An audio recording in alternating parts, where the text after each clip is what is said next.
Yeah, I don't think their ability to control inflation is in doubt. The question is really going to be how nasty the transition back to their inflation target is.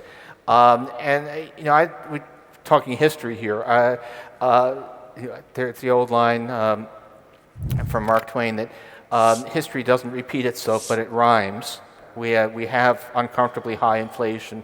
We have a global commodity price shock that is so that we have a serious inflation problem worldwide, not just in the United States. But there are two, I think, huge mitigating circumstances right now. The first is that we do not have entrenched expectations of inflation.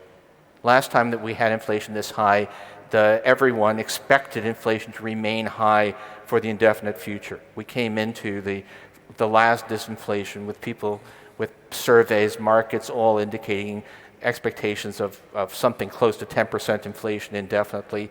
Every indicator I can see says that people expect elevated inflation for the next year or so, but not after that. And so we're in a situation where the problem of getting expectations that back down is really just one of keeping them from rising. People really still believe that inflation is a temporary problem, and the job of the Fed is and the European Central Bank is basically to validate those expectations.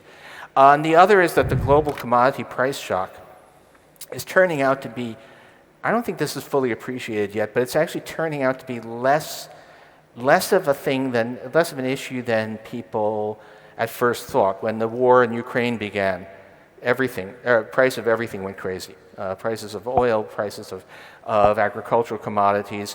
Many of those prices have now retraced a good part of those steps. And the reason is that in the end, the disruptions resulting from that war are more limited on most fronts than people thought, but in some ways a worse one because of the gas price shock. But I think the point to make here is that all of this looks relatively temporary.